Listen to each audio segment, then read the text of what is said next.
السلام علیکم. لا حول ولا قوة الا باللہ. حسبنا اللہ ونعم الوکیل. یا حی یا قیوم برحمتک استغیث. لا الہ الا انت سبحانک انی کنت من الظالمین. ربنا آتنا من لدنک رحمتا وہیئ لنا من امرنا رشدا. اللهم صل على محمد وعلى آل محمد واصحاب محمد وازواج محمد وأمة محمد أجمعين إلى يوم الدين آمين.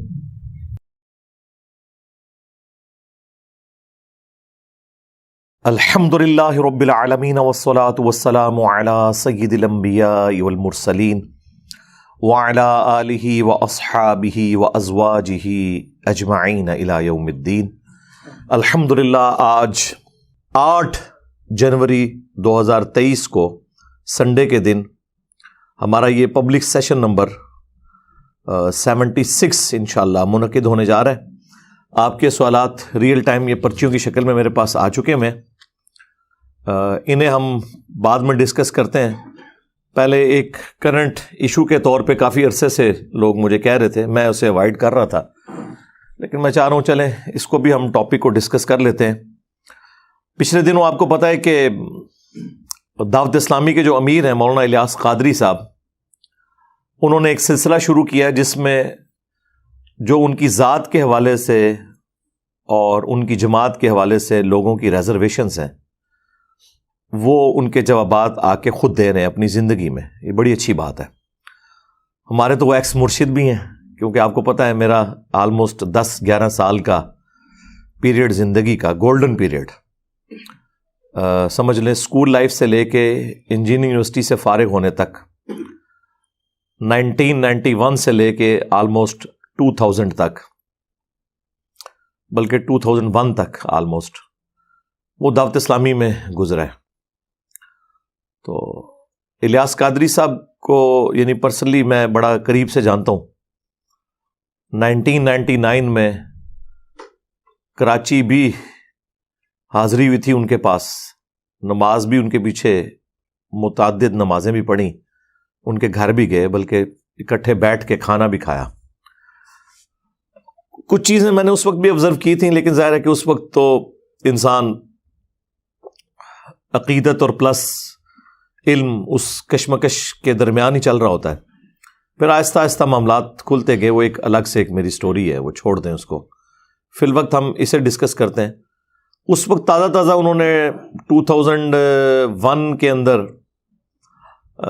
عالمی مجلس شورا انہوں نے بنائی تھی اپنی دعوت اسلامی کی، اور اس میں حاجی مشتاق قادری صاحب جو بہت بڑے نعت خواں تھے ان کو پہلا انہوں نے اس کا سربراہ بھی مقرر کیا تھا. لیکن وہ اس وقت کسی عارضے میں مبتلا ہو کے ینگ ایج میں ہی ان کی ڈیتھ ہو گئی. اللہ تعالیٰ ان کی مغفرت کرے، انہیں نیک کاموں کا اجر دے، برائیوں سے درگزر فرمائے. اور پھر اس کے بعد جو ہے وہ یہ حاجی عمران اتاری صاحب جو آج کل ہیں مجلس شورا کے امیر، یہ اسی وقت بن گئے تھے.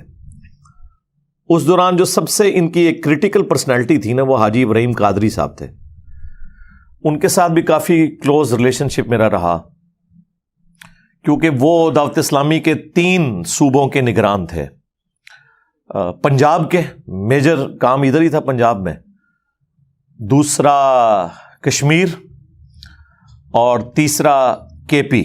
اس وقت صوبہ سرحد اسے کہتے تھے، اب خیبر پختونخوا اسے کہتے ہیں. یہ کے پی کے لفظ غلط ہے، کے پی ہے. یہ جو بعد میں آپ کے بولتے ہیں وہ غلط ہے، کیونکہ وہ ایک ہی لفظ ہے. پختونخوا جو ہے وہ اکٹھا بولا جاتا ہے، تو اس لیے یہ لفظ ہے کے پی. تو یہ 3 صوبے جو ہے نا اکٹھے تھے. اور 1997 کے اندر بہت بڑا ایک اجتماع بھی ہوا تھا پشاور کے اندر دعوت اسلامی کا. ایک پبلک اسٹرینتھ انہوں نے اس وقت شو کی تھی. وہ بھی ساری حاجی ابراہیم قادری صاحب کی کوششیں تھیں. اسٹیل مل میں وہ ملازم تھے اور بڑے ڈیڈیکیٹڈ، یعنی الیاس قادری صاحب کے شروع کے ساتھیوں میں سے تھے. اور اس وقت تو الیاس قادری صاحب فرمایا کرتے تھے کہ اگر مجھے اچانک کچھ ہو جائے، کیونکہ 1995 میں ایک مرڈر اٹیمپٹ ہوئی تھی جس میں بال بچے تھے، ان کے ساتھی 2-3 شہید بھی ہو گئے تھے اس میں لاہور کے اندر. چونکہ یہ پچھلی سیٹ پہ بیٹھے ہوئے تھے, وہ حملہ آور جو تھے انہیں بس اللہ تعالیٰ نے جب کسی کی زندگی رکھی بھی ہو تو انہیں دھوکہ لگ گیا, بہرحال یہ بچ گئے. اس کے بعد سے وہ یہ کہتے تھے کہ مجھے اگر اچانک موت آ جائے یا مجھے کوئی شہید کر دے, جو وہ کہتے ہیں, تو ابراہیم قادری کو تم نے اس جماعت کا امیر بنا دینا. اور بڑا اچھا ڈیسیژن تھا. حاجی ابراہیم قادری صاحب نہ ان کے نہ دور کے رشتہ دار نہ قریب کے رشتہ دار, صرف ڈیڈیکیشن, ان کی سپیکنگ پاور بہت زیادہ تھی. بلکہ دعوت اسلامی میں ویسا بیان آج تک میرے علم میں نہیں کوئی کر سکے جتنا سوز و گداز اور کمٹمنٹ ان کے اندر تھی. خیر, وہ آپ کو پتہ ہے جہاں پہ بڑے لیول کے لوگ انوالو ہوں وہاں پہ جیلسی فیکٹر بھی اسی اعتبار سے بڑا آ جاتا ہے. اور ظاہر ہے یہ وہ ساری چیزیں ہیں جن کے بارے میں میرے پاس فرسٹ ہینڈ نالج ہے, کیونکہ میں انوالو رہا ہوں ان ساری چیزوں میں. اور یہ میں آج پہلی دفعہ آن ایئر یہ چیز بیان کر رہا ہوں. دعوت اسلامی کی یہ جو 2 ٹکڑے ہو گئے تھے 2001 کے اندر آلموسٹ, تو اس کے پیچھے ریزن کیا تھی. تو اس میں حاجی ابراہیم قادری صاحب جب یہ مجلس شورا بنی اور اس طریقے سے عمارت کا بھی سلسلہ باقی چیزیں شروع ہوئی, تو اس میں ان کی ریزرویشن تھی. انہوں نے 20 صفحات کا ایک خط الیاس قادری صاحب کو دیا کہ یہ میری کوئی آپ کے بارے میں بھی ریزرویشن ہے, تو یہ میرے اور آپ کے درمیان ایک راز ہے, اسے پبلکلی آپ نے لیک نہیں کرنا.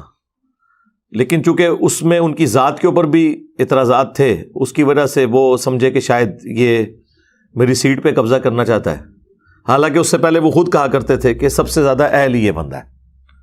بہرحال پھر ساتھ کان بھرنے والے لوگ بھی موجود تھے جن کو خود اس پوسٹ کی لالچ تھی, ورنہ مجلس شورا کے پہلے امیر بننے کا اگر کوئی حقدار تھا تو حاجی ابراہیم قادری صاحب تھے. پھر بعد میں یہ آپس میں ان کی چیزیں شروع ہو گئیں اور اسی وجہ سے حاجی ابراہیم صاحب پھر ان سے الگ ہو گئے, اور اس کی وجہ سے کافی دعوت اسلامی کو جھٹکا لگا. اس دوران الیاس قادری صاحب کی جو فون کالز آتی تھی حاجی ابراہیم صاحب کے پاس, تو چونکہ ہم بھی ان کے کافی کلوز تھے, ہم تو سمجھتے تھے کہ ان کا موقف ٹھیک ہے, ہم پڑھے لکھے لوگ تھے, تو وہ فون کالز بھی یعنی ہم سنا کرتے تھے, تو ہمیں اسی وقت اندازہ ہو گیا تھا کہ یہ انٹرنل پالیٹکس کس طرح کی چل رہی ہے. بہرحال الٹیمیٹ اس کا نتیجہ یہ نکلا کہ حاجی ابراہیم قادری صاحب نے اپنی علادہ سے ایک جماعت بنا لی تبلیغ اسلامی کے نام سے.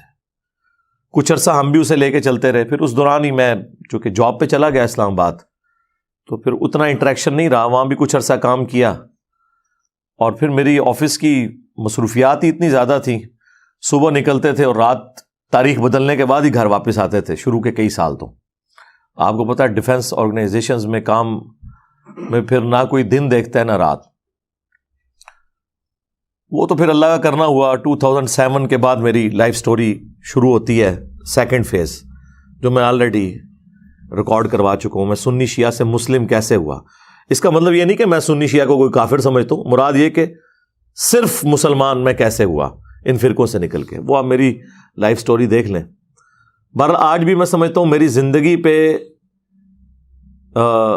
جن لوگوں کے سب سے زیادہ اثرات ہیں نا, ٹاپ آف دا لسٹ جو 5 پرسنالٹیز ہیں, ان میں بھی پہلے نمبر پہ مولانا الیاس قادری صاحب ہیں. کیونکہ بڑی ینگ ایج میں ان کے ساتھ اٹیچمنٹ ہو گئی تھی جماعت کے ساتھ, اس کی وجہ سے ایک دین کی سوچ مل گئی, گناہوں سے بچنے کی سوچ مل گئی, اور یہ بڑا پازیٹیو فیکٹر ہے دعوت اسلامی کا.